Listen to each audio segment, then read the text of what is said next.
Hello everyone, तो कैसे हैं आप सब लोग। यानी कि अपना जो लास्ट लेक्चर था रिवीजन का, वो अपन ने डिवेंचर उसमें कंप्लीट किया था, इश्यू ऑफ डिवेंचर। तो आज अपन इस लेक्चर में स्टार्ट करने वाले हैं कैश फ्लो स्टेटमेंट का रिवीजन लेक्चर है। तो देखो, जब अपन ने कैश फ्लो स्टेटमेंट की क्लासेस ली थी तब अपन ने उसमें थ्योरेटिकल फ्रेमवर्क बताया था, क्या इसके कैरेक्टरिस्टिक्स रहते हैं, ठीक है, ये सारी चीजें अपन ने बताई थी। तो अपन इसमें थ्योरेटिकल फ्रेमवर्क तो कवर नहीं कर रहे, अपन सीधे प्रैक्टिकल पर चलेंगे। तो देखो, कैश फ्लो स्टेटमेंट में अगर अपन बात करें तो तीन टाइप की एक्टिविटीज होती हैं। पहली एक्टिविटीज होती है ऑपरेटिंग एक्टिविटीज, ठीक है, पहली होती है ऑपरेटिंग, दूसरी होती है अपनी इन्वेस्टिंग एक्टिविटीज और थर्ड होती है अपनी फाइनेंसिंग, ठीक है। तो ये तीन टाइप की एक्टिविटीज होती हैं, ऑपरेटिंग, इन्वेस्टिंग और फाइनेंसिंग। तीन टाइप की एक्टिविटीज हैं इस कैश फ्लो स्टेटमेंट के अंदर। अच्छा, ऑपरेटिंग एक्टिविटीज का मतलब नाम से समझ में आता है, बिजनेस को ऑपरेट करने के लिए जो एक्टिविटीज परफॉर्म की जाती है operating activities.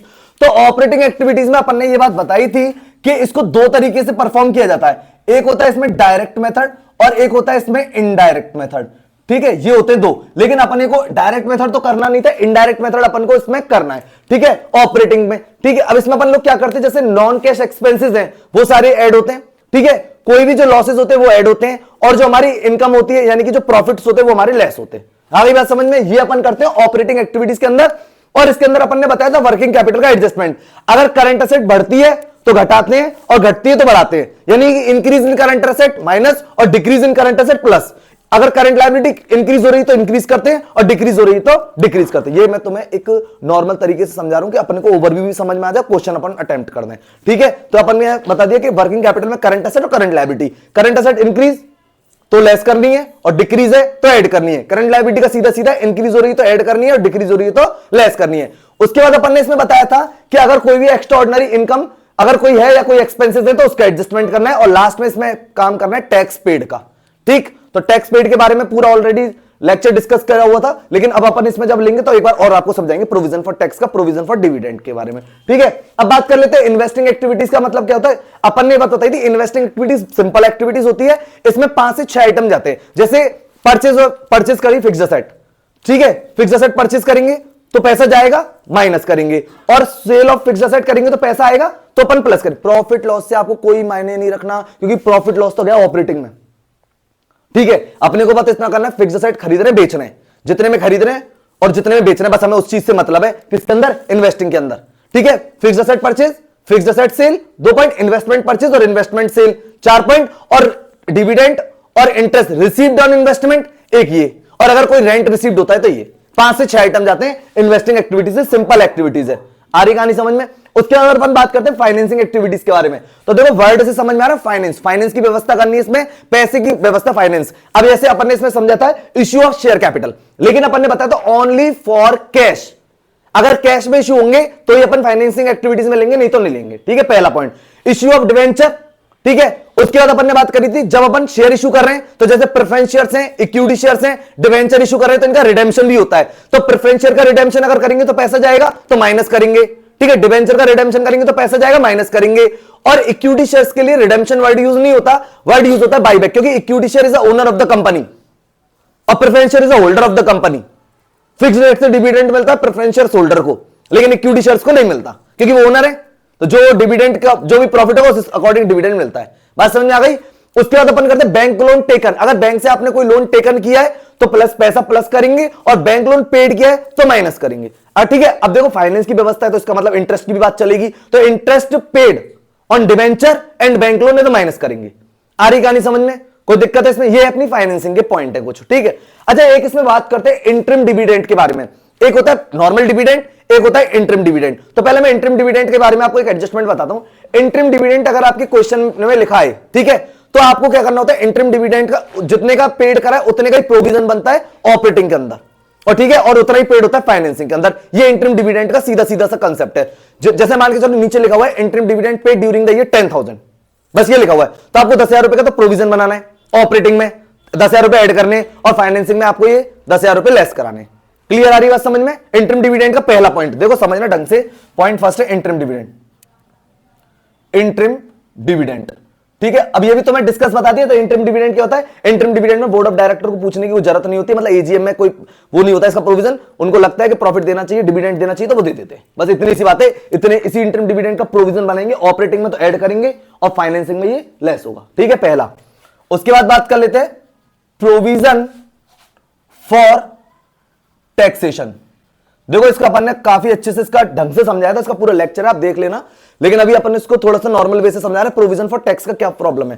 Provision for tax पहले तो ये बता देता हूं, ऑपरेटिंग का आइटम है, ठीक है। ऑपरेटिंग में टैक्स होता है, तो जितना, अब जैसे मान के चलते 2 ईयर दे रखे 13 और 2014, इसको ढंग से समझना।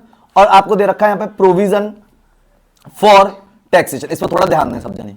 प्रोविजन फॉर टैक्सेशन दे रखा है, 2013 में 10,000 है और 14 में 15,000 है, बस, और कोई इंफॉर्मेशन नहीं, बस यही है। इतनी बात समझ में? प्रोविजन फॉर टैक्सेशन दे रखा है, 2 नंबर में भी पूछा जाता है, 1 नंबर में भी पूछ सकता है, इसको मैं समझ रहा हूं, इसको ढंग से समझना।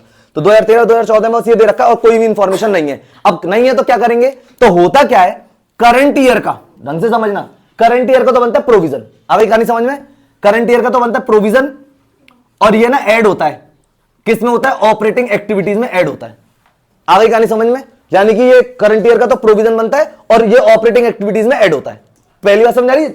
जब केवल ओपनिंग यानी कि 2 ईयर के बैलेंस दे रखे और कोई भी इंफॉर्मेशन नहीं हो, तो करंट ईयर का प्रोविजन बनता है, ऑपरेटिंग एक्टिविटीज में ऐड होता है, ठीक है।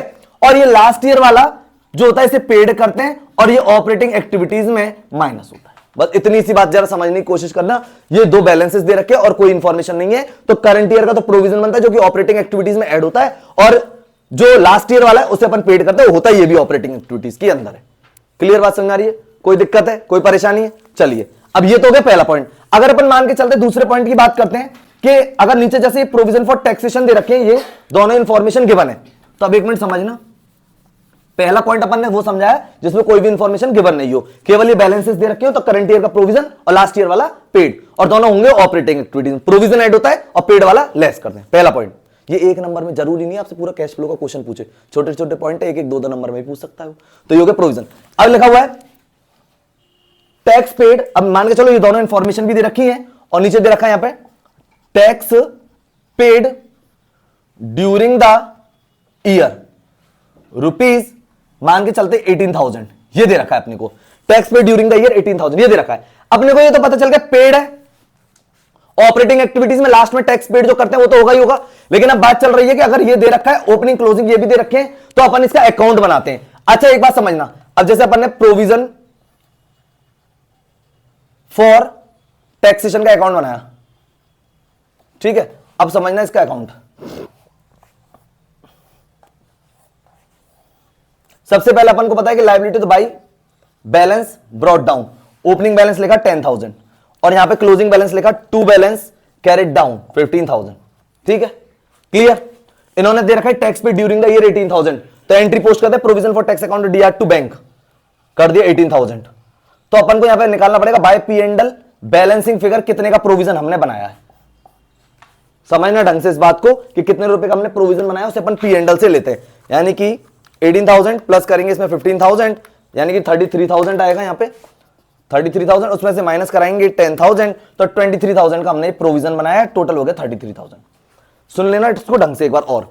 Opening closing balance tax paid दे रखा है 18,000, हमें पता है 2 चीज चाहिए, कितने का प्रोविजन बना रहे हैं और कितना पेड कर रहे हैं। पेड वाला तो दे रखा है, लेकिन पी एंड एल से कितना प्रोविजन बना है ये हमें नहीं दे रखा, हमने अकाउंट से निकाल लिया 23,000 निकाला। जब देखो ओपनिंग बैलेंस ये रहा, क्लोजिंग ये रहा, ठीक है, हमने टैक्स जो पेड किया वो ये रहा। आगे कहानी समझ में? तो हमने बैलेंसिंग फिगर निकाल के लिया कि हमने पी एंड एल से कितने का प्रोविजन बनाया 23,000 का, डन। तो ये ऑपरेटिंग एक्टिविटीज में ये तो हो जाएगा माइनस, नीचे टैक्स पेड करते हैं और जो हमारा पी एंड एल से प्रोविजन बनाया इसको अपन ऊपर ऐड करते हैं ऑपरेटिंग एक्टिविटीज के अंदर। ये है प्रोविजन फॉर टैक्सेशन का, जब टैक्स पे ड्यूरिंग द ईयर 18,000 रुपए दे रखा हो। बोलो ये बात समझ में आ रही है? इसमें कोई दिक्कत, इसमें कोई परेशानी है?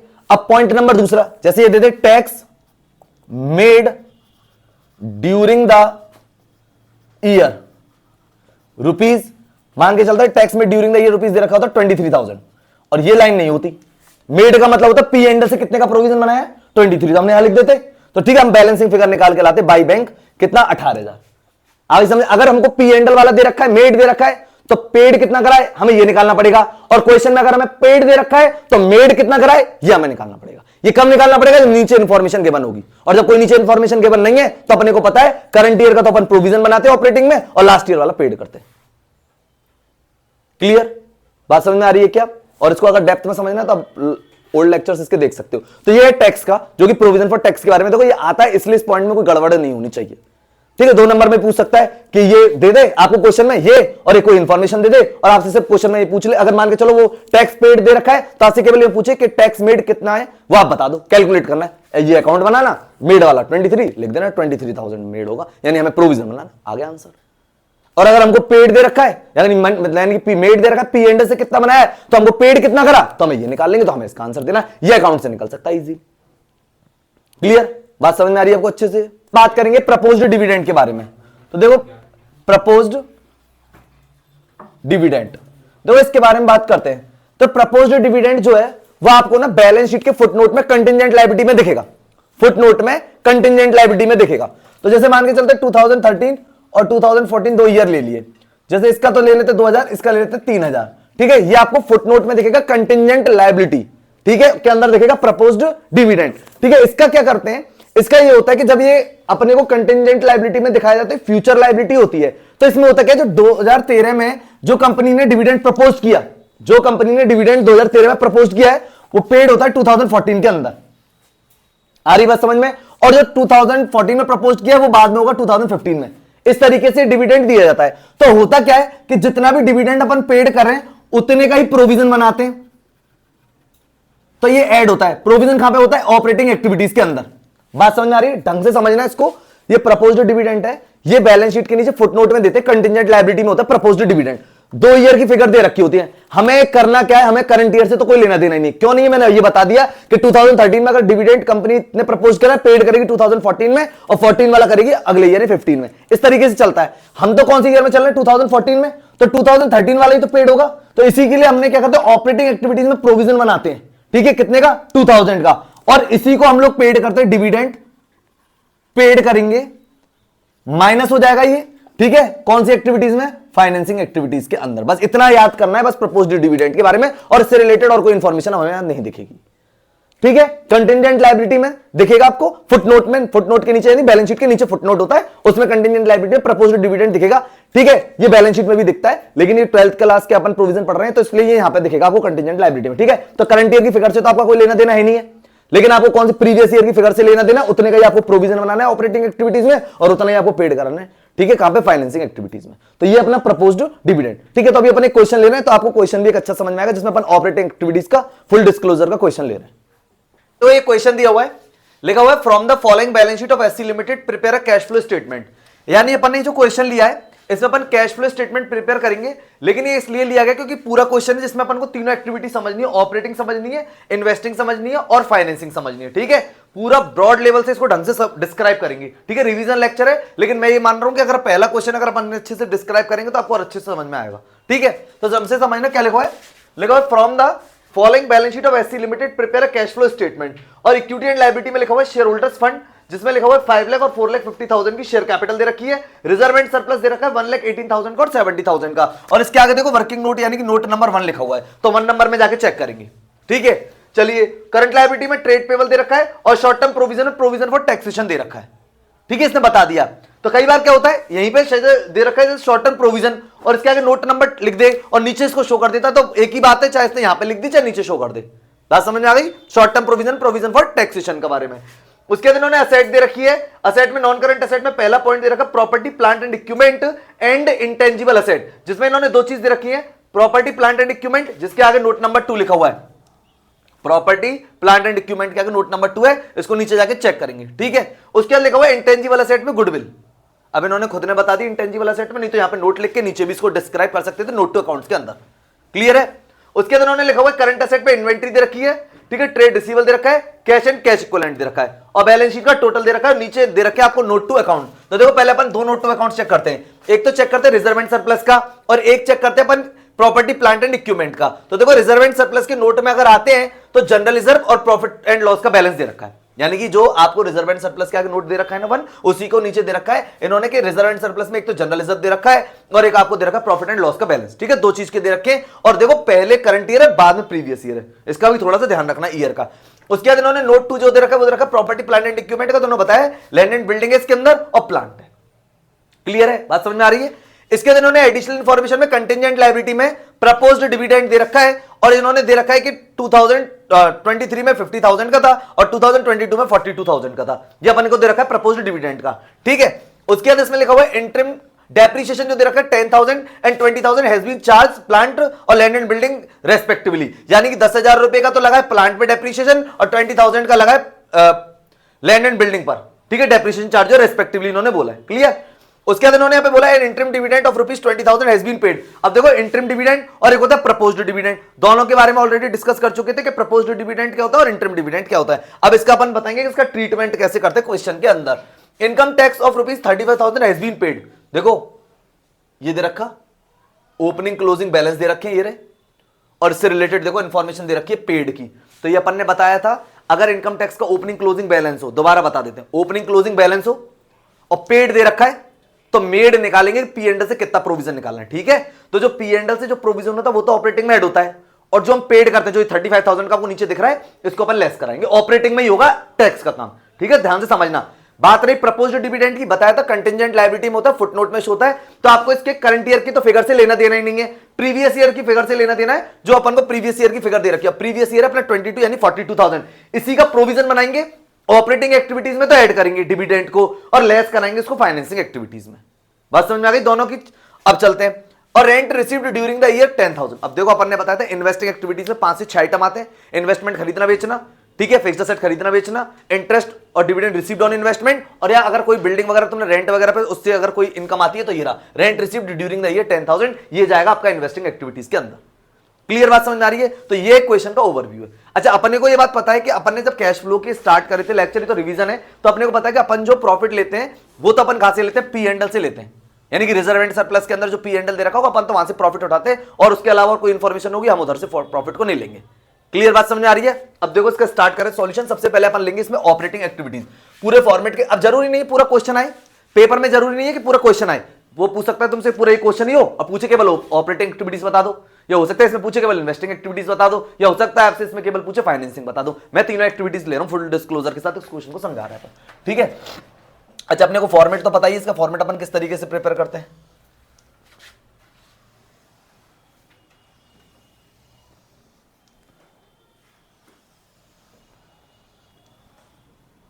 दो अमाउंट कॉलम बनते हैं अपने,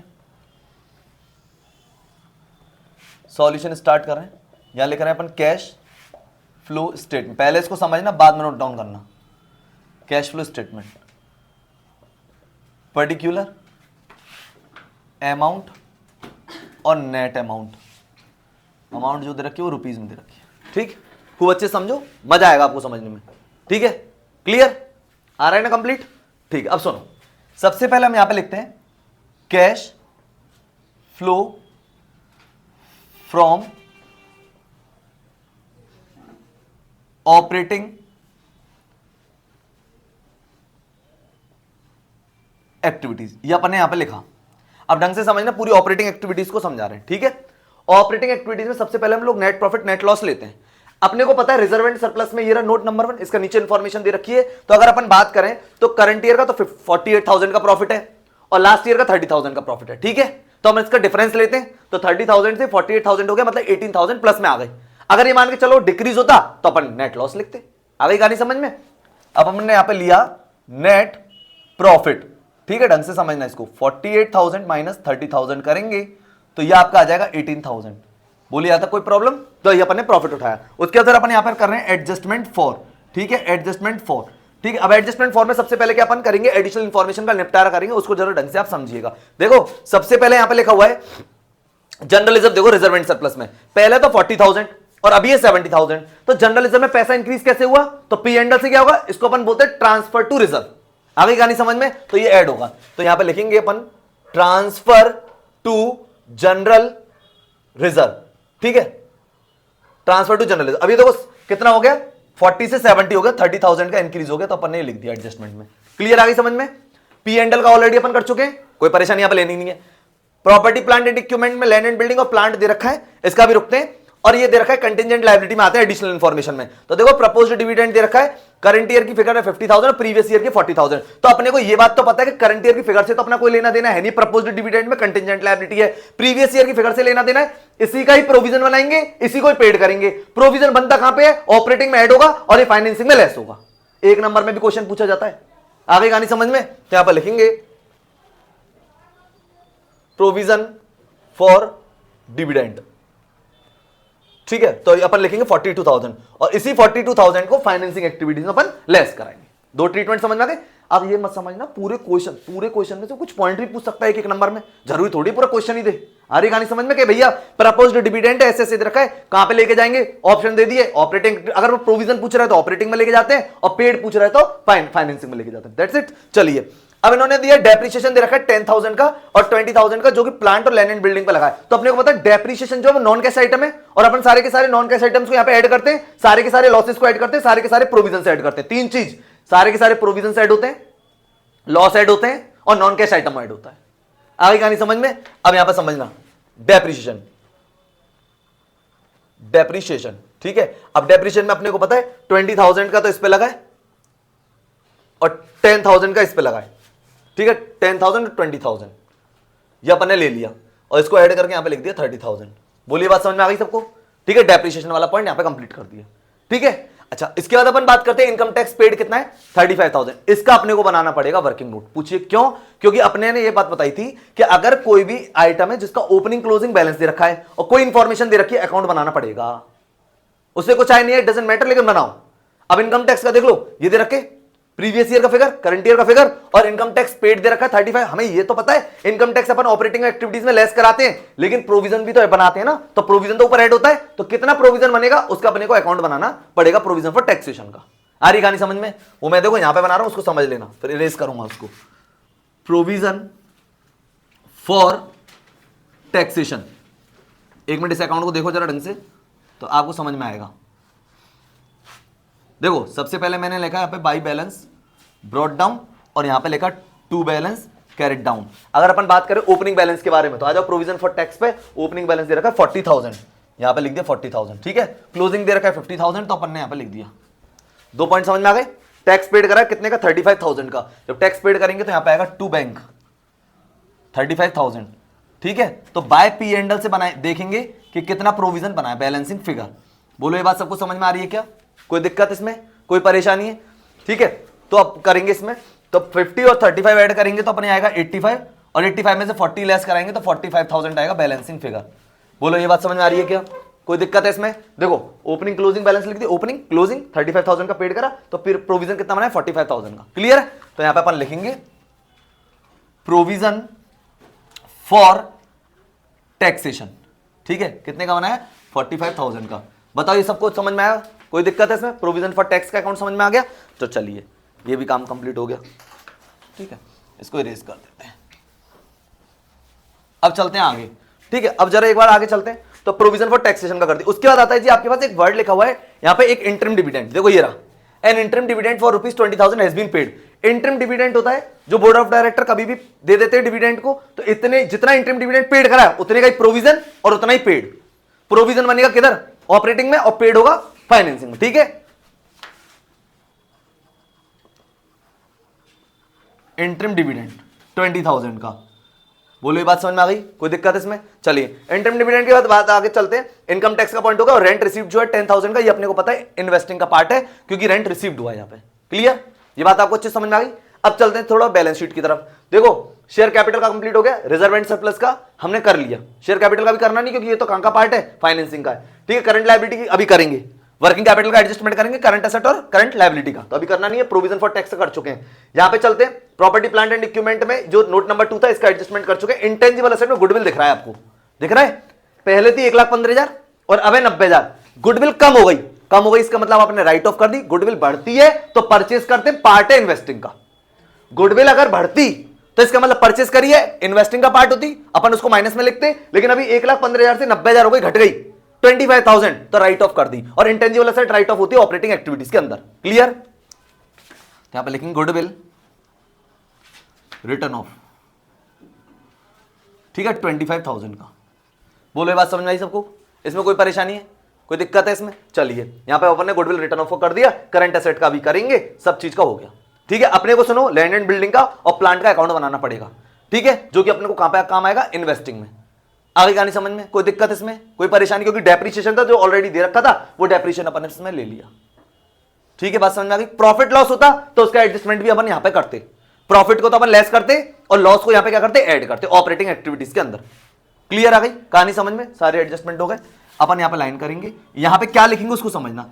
यहां लिखेंगे cash flow from operating activities before working capital adjustment. ठीक है, बिफोर वर्किंग कैपिटल एडजस्टमेंट है, इसको अपन एडलेस करेंगे। तो अब देखो 18,000 प्लस करेंगे इसमें 30,000 प्लस करेंगे इसमें 42,000 प्लस करेंगे इसमें 30,000 प्लस करेंगे 45,000 प्लस करेंगे 20,000 और प्लस करेंगे इसमें 25,000। यह आएगा आपका 2,10,000। ठीक, बात समझ में आ गई। उसके बाद अपन करेंगे वर्किंग कैपिटल एडजस्टमेंट। अब इसको थोड़ा सा ढंग से समझना। वर्किंग कैपिटल यानी करंट एसेट और करंट लायबिलिटी। करंट एसेट्स अगर बढ़ती है तो घटाते हैं और घटती है तो बढ़ाते हैं। यानी करंट एसेट इंक्रीज होगी तो लेस करना है, डिक्रीज होगी तो ऐड करना है। करंट लायबिलिटी इंक्रीज हो रही है तो इंक्रीज करेंगे और डिक्रीज हो रही है तो डिक्रीज करेंगे। ठीक है, अब जरा आते हैं। अब सबसे पहले करंट लायबिलिटी में बात कर लेते हैं ट्रेड पेबल की। देखो पहले थे 1,17,000 के, ठीक है, और अब हो गए 1,49,000 के, यानी बढ़ गए। तो कितने इंक्रीज हो गए? 1,17,000 से 1 ये हो गए 32,000 इंक्रीज। तो देखो हम यहां पे क्या लिख रहे हैं, यहां पे लिख रहे हैं इंक्रीज इन ट्रेड पेबल। ठीक है, 32,000 अपन ने यहां पे लिख दिया। बोलो कोई दिक्कत इसमें, कोई परेशानी है? चलिए, उसके बाद अगर अपन बात करें शॉर्ट टर्म प्रोविजन का कर दिया। अब आ जाओ करंट एसेट पे सीधे। इन्वेंट्री देखो पहले थी 77 और अब हो गई 1,09,000, इंक्रीज हो गई, अपन को करना है लेस। ठीक है, तो 1,09,000 हो गई, पहले थी 77,000, तो 32,000 देखो यहां पे ये इंक्रीज हुई है, लिखूंगा तो देखो यही इंक्रीज इन इन्वेंट्री और 32,000 ब्रैकेट में लगाएंगे। बोले बात समझ में आ गई? कोई दिक्कत है इसमें? चलिए, ट्रेड रिसीवेबल यानी डेटर, पहले देखो 180 थे और अब 230 हैं, 50,000 के बढ़ गए, अपन को लेस करने, लिखेंगे तो यही इंक्रीज इन ट्रेड रिसीवेबल और 50,000 को अपन को रखना है ब्रैकेट में। बोले बात सबको समझ में आ गई? 50,000 है, 180 से 230 गया। ठीक, अब बात करते हैं कैश। तो देखो कैश का काम हम सबसे लास्ट में करते हैं क्योंकि कैश एंड कैश इक्विवेलेंट है। अब इसमें क्या क्या नहीं आता, एक तो बैंक ओडी नहीं आता और एक इसमें सीसी लिमिट नहीं आती। ठीक है, बाकी सारी चीजें इसके अंदर आएंगी जो कैश और कैश इक्विवेलेंट के इक्विवेलेंट है, बराबर है। ठीक है ना, तो अभी हो गए करंट एसेट और करंट लायबिलिटी का। अब अपन इसको एडलेस करेंगे तो यहां पे लिखेंगे cash flow from operating activities before tax. ठीक है, लिखेंगे बिफोर टैक्स। अब चलो देखो 2,10,000 और माइनस करेंगे इसमें से, देन 2,10,000 में ऐड करेंगे 32,000 ये वाले, और इसमें से माइनस कराएंगे 32,000 और माइनस कराएंगे इसमें 50,000, तो ये आएगा आपका 1,60,000। बोलो ये बात समझ में आ रही क्या? इसमें कोई दिक्कत है, कोई परेशानी इसमें? तो ये आ गया अपना 1,60,000। ठीक, अब बात कर लेते हैं किसके बारे में? टैक्स पेड के बारे में। ठीक है, तो यहां पे सुनो, टैक्स पेड करेंगे। ठीक है, और जब हम टैक्स पेड करेंगे तो देखो नीचे इंफॉर्मेशन क्या लिख रही है उसको आप देखो। यहां पे लिखा हुआ था जो टैक्स पेड करने वाली बात थी, इनकम टैक्स पेड कितना दे रखा है? 35,000। आगे कहानी समझ में? तो यहां पे इनकम, यहां पे टैक्स पेड करेंगे 35,000, ब्रैकेट में लगाएंगे। तो अब देखो 1,60,000 में माइनस करेंगे 35,000, तो ये आएगा आपका 1,25,000। या इसको अपन लिखेंगे बाहर सीधे नेट वाले कॉलम में। ठीक है, नेट वाले कॉलम में लिखेंगे 1,25,000। यहां पे लिखेंगे 1,25,000, यहां लिखेंगे net cash flow from operating activities. बोलो बात समझ में आया क्या? 1,25,000 आ गया net cash flow from operating activities. कैसे आया? देखो सबसे पहले नेट प्रॉफिट लिया, उसके बाद अपन ने ये सारे के सारे जो एडजस्टमेंट थे वो कर दिए, क्लियर है। उसके बाद फिर cash flow from operating before tax आया 2,10,000, फिर अपन ने वर्किंग कैपिटल का एडजस्टमेंट किया, फिर ये cash flow from operating activities before tax आया, फिर टैक्स पेड करा 35,000 का, तो net cash flow from operating activities आ गया 1,25,000। इसमें ना ये पॉइंट रह गया अपना, ये rent receive during the year का है ना 10,000। तो देखो आप पहले समझना, जैसे अपन डिविडेंड और रिसीव्ड ऑन इन्वेस्टमेंट करते हैं, तो जो डिविडेंड है वो अपन को पता है कि इन्वेस्टिंग का पार्ट है, इन्वेस्टिंग में तो अपन ऐड करते हैं, लेकिन उसका एडजस्टमेंट अपन को कराना पड़ता है ऑपरेटिंग एक्टिविटीज में। आ गई कहानी समझ में? तो जैसे ये रेंट रिसीव्ड है, ये भी हमारे इन्वेस्टमेंट से इनकम आई है 10,000 रुपए, तो इसको हमें ऊपर क्या करवाना पड़ेगा? लेस करवाना पड़ेगा। ठीक है, तो यहां पे लिख रहे हैं, यहां पे रह गया था अपन से, तो यहां पे ध्यान से समझना, यहां लिख देता हूं रेंट रिसीव्ड।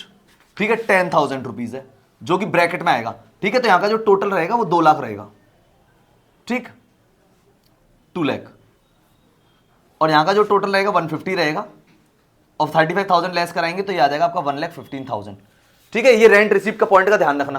ठीक है, dividend interest received on investment है, तो एक बार आपको ऊपर ऑपरेटिंग में ये एडजस्टमेंट कराना पड़ेगा। आगे कहानी समझ में, ऊपर एक बार आपको ऑपरेटिंग में क्या कराना पड़ेगा, एडजस्टमेंट कराना पड़ेगा, नहीं लेस कराना पड़ेगा, और इन्वेस्टिंग में तो अपन इसको ऐड ही करेंगे, इनकम है। ठीक है, आई होप ये बात आपको अच्छे से समझ में आ गई होगी। तो अब देखो, cash flow from investing activities. ठीक है, कैश फ्लो फ्रॉम इन्वेस्टिंग। अब इन्वेस्टिंग एक्टिविटीज में अपने को पता है 5 से 6 आइटम जाते हैं।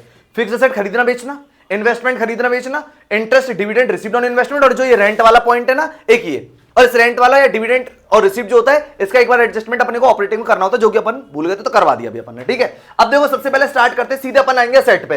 असेट में देखो प्रॉपर्टी प्लांट एंड इक्विपमेंट दे रखा है, इससे रिलेटेड नोट नंबर 2 था, और देखो ये दे रखी है लैंड एंड बिल्डिंग और प्लांट, और इन दोनों से रिलेटेड अपने को डेप्रिसिएशन दे रखी है, तो अपन दोनों का अकाउंट एक बार बना लेते हैं। बात समझना है ना। सबसे पहले दे रखा था इसमें 10,000 रुपए जो था वो प्लांट पे दे रखा था, तो सबसे पहले अपन प्लांट का अकाउंट बनाते हैं, प्लांट अकाउंट।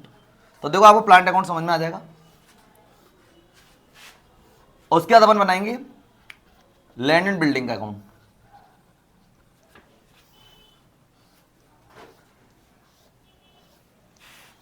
सबसे पहले यहां पे लिखेंगे टू बैलेंस ब्रॉट डाउन, और यहां पे लिखेंगे बाय बैलेंस कैरिड डाउन।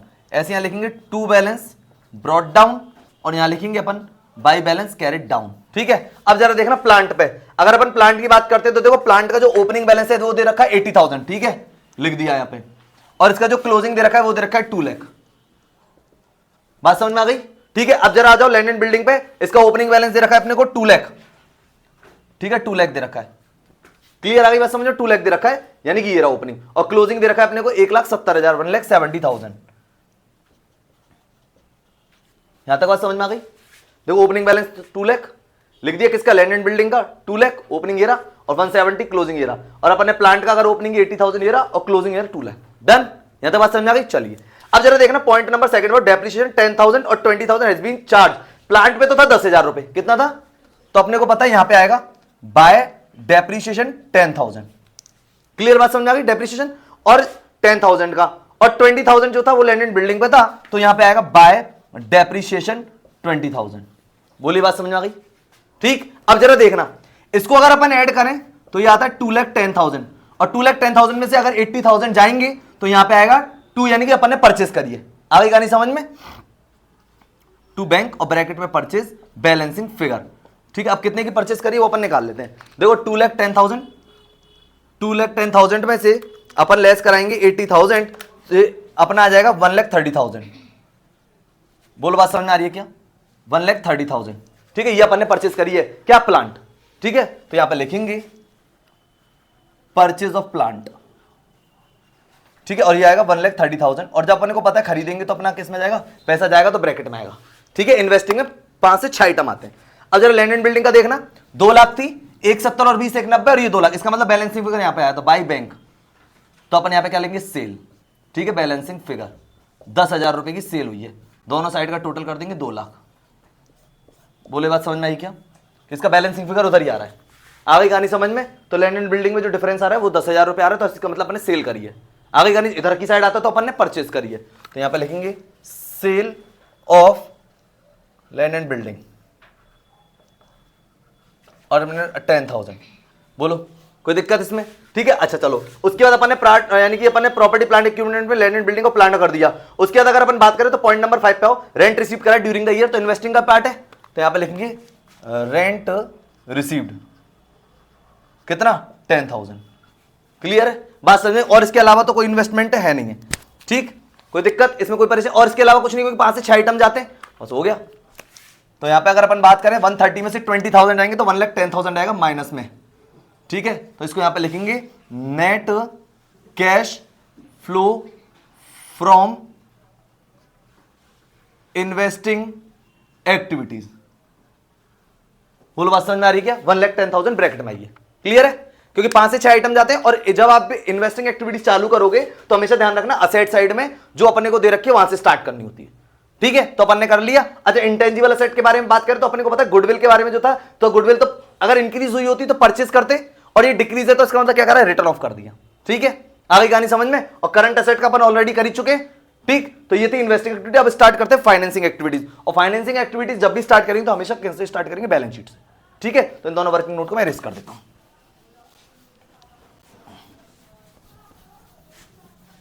अब आप देखो फाइनेंसिंग एक्टिविटीज, यहां पे अपन लिखेंगे cash flow from financing activities. ठीक है, cash flow from financing activities. ठीक है, स्टार्ट करेंगे बैलेंस शीट। देखो सबसे पहले शेयर कैपिटल की बात करें, पहले 450 थी और अब 5 लाख है। ठीक है, तो अपन को पता है कैपिटल जो फाइनेंसिंग मतलब फाइनेंस से रिलेटेड जो पार्ट होता है, तो यहां पे लिखेंगे अपन issue of share capital.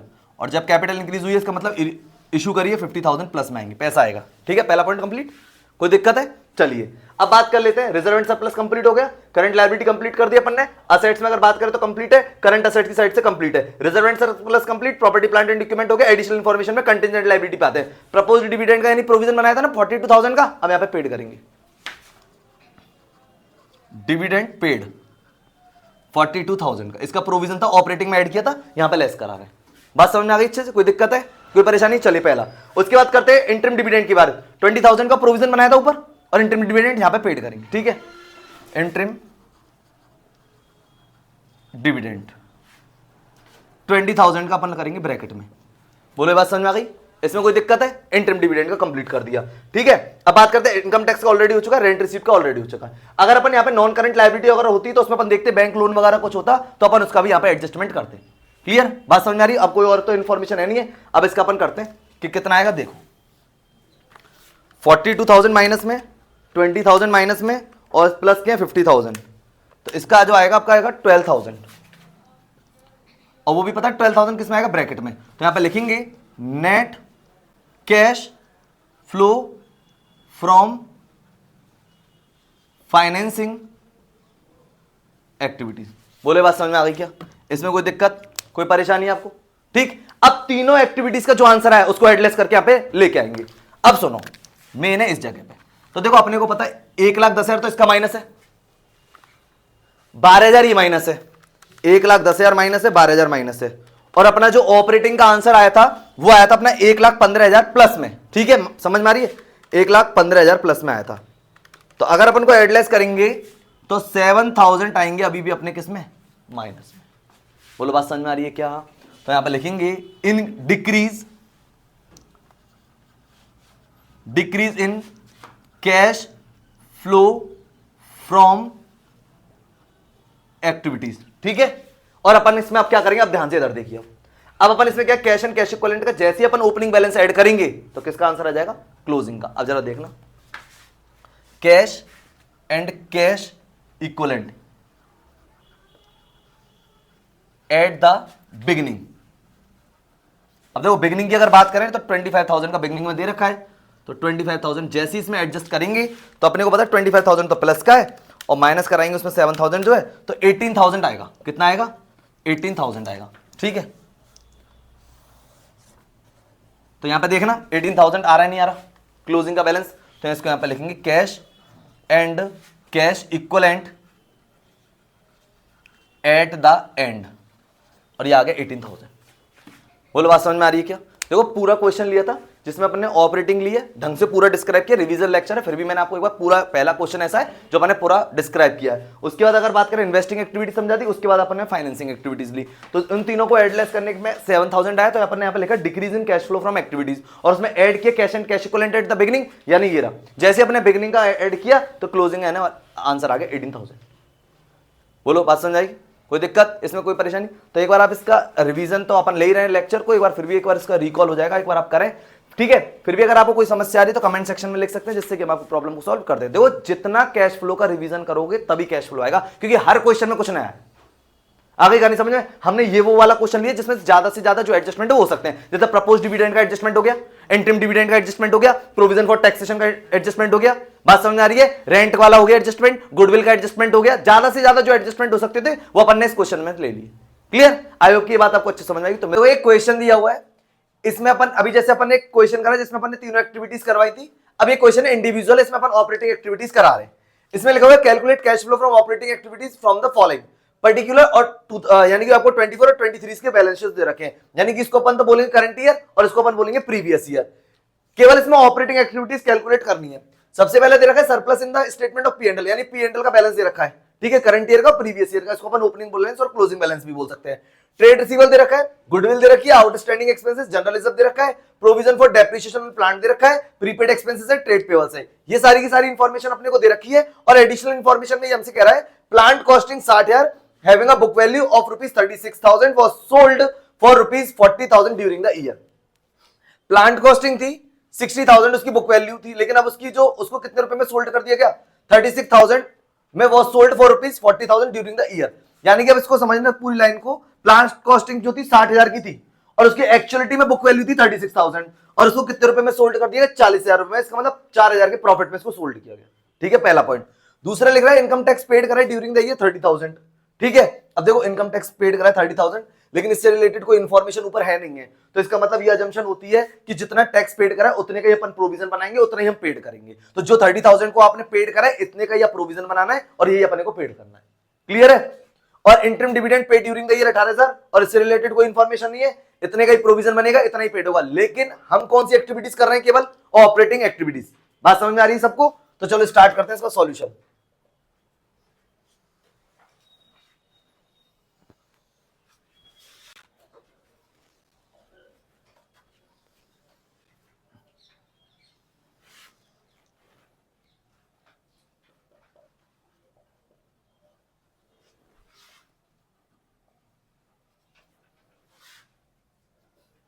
Cash flow from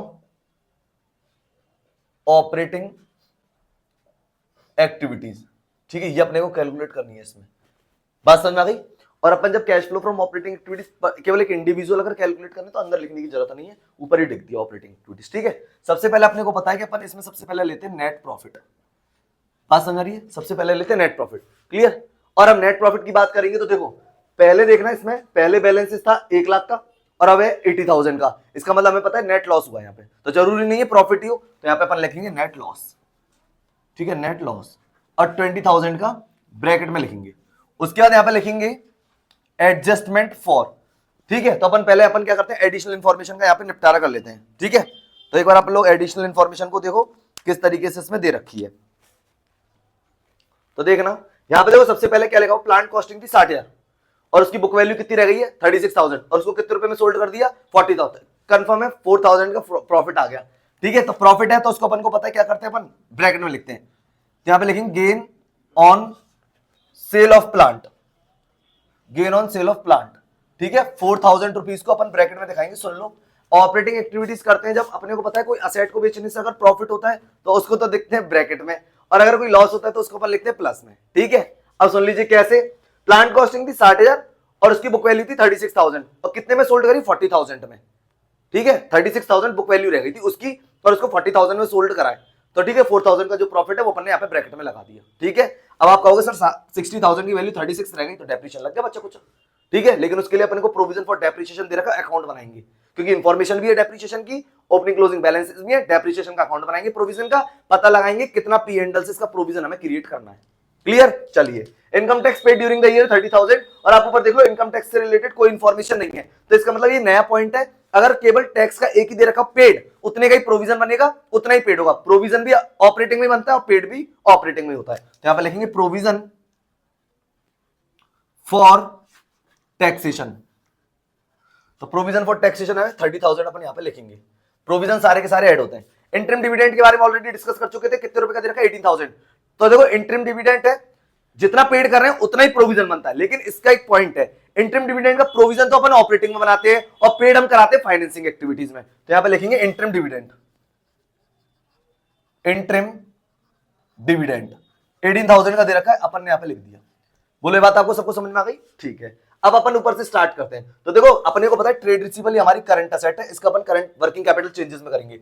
goodwill का देख लो, पहले गुडविल थी देखना 20,000 और अभी कितनी 15,000, 5,000 कम हो गई, इसका मतलब ये रिटर्न ऑफ हो गई, तो इसलिए ये तो यहां पे आएगी। लेकिन अगर ये बढ़ रही होती तो परचेज है, ये इन्वेस्टिंग में आएगी। ठीक है, तब यहां पे लिखेंगे गुडविल रिटर्न ऑफ, 5,000 की, ठीक है, प्लस करेंगे। आगे कहानी समझ में। उसके बाद अगर आप बात करें आउटस्टैंडिंग एक्सपेंसेस के बारे में, तो करंट लायबिलिटी है, वर्किंग कैपिटल में करेंगे। जनरल रिजर्व पे देखना, पहले 50,000 था और अभी 80,000 है, तो 30,000 बढ़ गए, तो इसका मतलब ट्रांसफर टू जनरल रिजर्व, ठीक है, ट्रांसफर टू जनरल, यानी पी एंडल से पैसा आया है कितने का, 30,000 का। बात समझ में आ गई।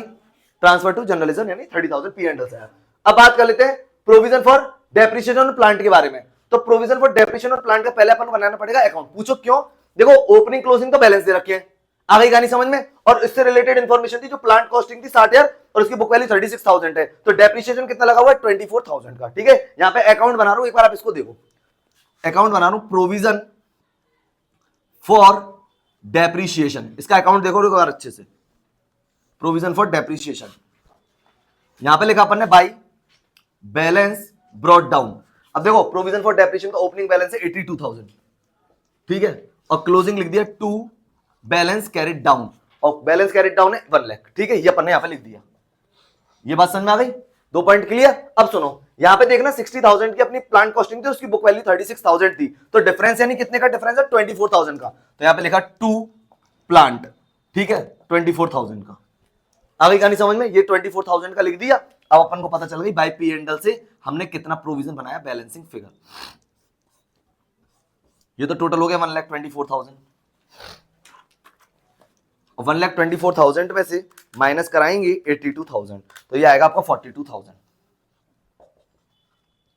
ये बात समझ में आ गई क्या, इसमें कोई दिक्कत है, यानी कि समझना क्यों बनाया अकाउंट, प्रोविजन का ओपनिंग क्लोजिंग बैलेंस था और इससे रिलेटेड इंफॉर्मेशन देखो ये रही, प्लांट कॉस्टिंग थी 60,000 उसकी, और बुक वैल्यू 36,000 रह गई है, इसका मतलब डिफरेंस कितने का आ रहा है, 24,000, तो कहां है वो, डेप्रिसिएशन लग गया उस पे, और उसी 36,000 को 40,000 में सोल्ड कर दिया गया, तो 4,000 रुपए का जो प्रॉफिट था वो हमने ऊपर लेस करा दिया, ठीक है। तो प्रोविजन कितने का बनाया अपन ने, 42,000 का। बात समझ में आ गई, कोई दिक्कत है इसमें, तो इसको मैं इरेज कर दे रहा हूं, 42,000 अपन यहां पे लिखेंगे, वर्किंग नोट है, क्लियर, मैं इसको इरेज कर दे रहा हूं, 42,000